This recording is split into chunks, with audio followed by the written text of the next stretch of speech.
The topic is distance time graphs.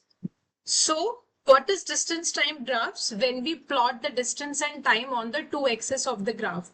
So, distance on the y-axis and time on the x-axis. Why we take time on the x-axis? Because time is independent quantity, and whatever the independent quantity we will take on the x-axis, and distance is going to depend on time. That's why we consider on y-axis. So first of all, we are going to draw the distance time graph for the object which is at rest. So the object which is at rest is not going to change its position with respect to time. So what is the shape of the graph? A horizontal straight line. Through this graph, we can understand it more clearly that the object is at rest as the time is passing over, but the object distance keep constant. That what does it represents? A horizontal straight line which is parallel to the time axis. And what is the reason behind that? Is the object distance from the origin remains constant over time. It's not changing. If an object is 8 meters from the origin at t equals to 0, suppose this is at 8 meters from time is equals to 0. So it is 8 meters away at all the times, like at t equals to 1 seconds, 2 seconds, 3 seconds, 4 seconds. The object's position is to be remain same, that is at 8 meters. So we can say that with the changing time, the object's position is not going to be changed. That means the object is at rest. So in this graph, the constant distance creates a line parallel to the time axis indicating no change in the position. Next is the distance time graph for the uniform motion. So distance time graph for uniform motion. What is uniform motion?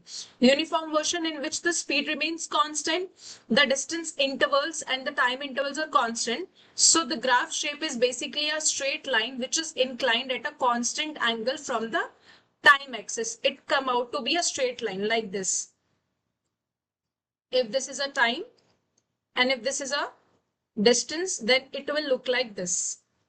So object travels equal distance in equal intervals of time because it is uniform motion, and speed and velocity are uniform, or we can say that constant. So how do we determine speed with the help of a distance time graph for a uniform motion? So we have to take 2 points A and B with the coordinates corresponding to times t2 and t1 and distance s2 and s1. So we have to consider 2 points on this graph, that is A and B. And we have to write the coordinates of the point A and B with respect to the distance and time, because time is the x coordinate and s is the y coordinate. So next we will calculate the distance travel and calculate the time travel with the help of this formula, that is speed formula, that is s2 minus s1 upon t2 minus t1. Suppose if we have taken the point A, their coordinates come out to be t1 comma s1, and the coordinates of point B comes out to be t2 comma s2. So the formula becomes s2 minus s1, that is the distance travel from A to B, and the time interval, that is t2 minus t1. So this is the formula for speed which we'll get from the uniform motion graph. And the slope of the graph, this is also known as slope of the graph. This is the slope of distance time graph which is equals to speed. So we can say that this is nothing but the slope. So the slope of distance time graph gives us a speed. Now understand it more clearly with the help of an example. So this is a graph given and we have to determine the speed for this uniform motion. So here it is a graph. We have taken 2 points A and B and marked their coordinates. This is 20 comma 10 and the coordinates of B is 40 comma 20. So we can say that this is T1 S1 and this is T2 S2. Now we have to calculate speed. That means we have to calculate the slope of this graph. First of all, we are going to calculate S2 minus S1. S2 minus S1. That comes out to be 10, which is 20 minus 10. And the value of T2 and T1 is 40 minus 20. That comes out to be 20. Because AB upon AC. That will give us the speed. That's come out to be 0.5 meter per second.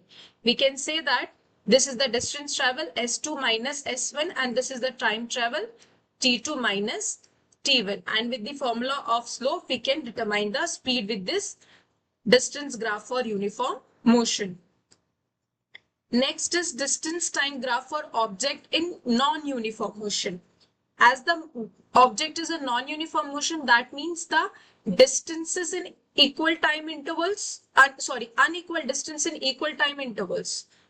Okay, so we kept the time intervals equal and distance intervals unequal. So the object is in non-uniform motion, that is varying speed, variable speed.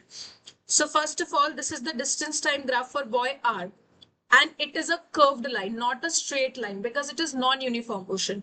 So what we have observed, distance covered increasing at increasing rate, that is speed is increasing because it is curved line, that is non-uniform motion, and this is going upward, that means speed is increasing.